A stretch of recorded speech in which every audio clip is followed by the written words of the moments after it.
इस तरह की यात्रा निकाली। बड़ी से बड़ी समस्या आज की तारीख में देश की यह है कि पानी नीचे जा रहा है,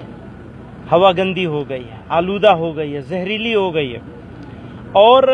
हवा में तो गंदगी है ही है, दिमागों में भी गंदगी बस गई है, लोगों के घुस गई है। ऐसे में ज़रूरी है कि इस देश में बसने वाले लोग एकजुट हों, देश को बचाने के लिए, पर्यावरण को बचाने के लिए, माहौलियात को बचाने के लिए, मुल्क को बचाने के लिए। तो स्वामी चिदानंद जी के नेतृत्व में, उनकी क़यादत में ये फैसला हुआ कि चलना है और इस मुल्क को सरसब्ज़ व शादाब बनाना है, दिमागों की गंदगी को भी धोना है और ज़मीन की गंदगी को भी धोना है, सफाई करनी है, पानी को वापस लेके आना है, पानी का इस्तेमाल कम से कम करना है, लोगों को जागरूक बनाना है।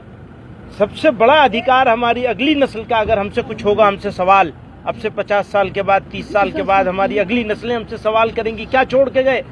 ऐसी धरती छोड़ के गए जहाँ लोग एक दूसरे के खून के प्यासे हैं, ऐसी जगह छोड़ के गए जहाँ पीने के लिए पानी नहीं और हवा में जहर घोल के चले गए, हवा में भी जहर घोल के चले गए, दिलों में भी जहर घोल के चले गए। तो ऐसे में ज़रूरी हुआ और इन्होंने आगे बढ़ कर के इस काम को बहुत दिनों से कर रहे हैं, लेकिन आज एक नए रूप में स्वामी जी को आप देख रहे हैं, तो हम समझते हैं कि मुल्क की तकदीर बदलेगी, लोगों के दिलों को जोड़ेंगे, फिजाओं को जोड़ेंगे, हवाओं को जोड़ेंगे, इंसानों को जोड़ेंगे, एक दूसरे से मिलाने का काम करेंगे। जो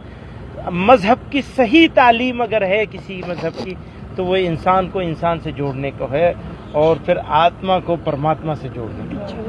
है।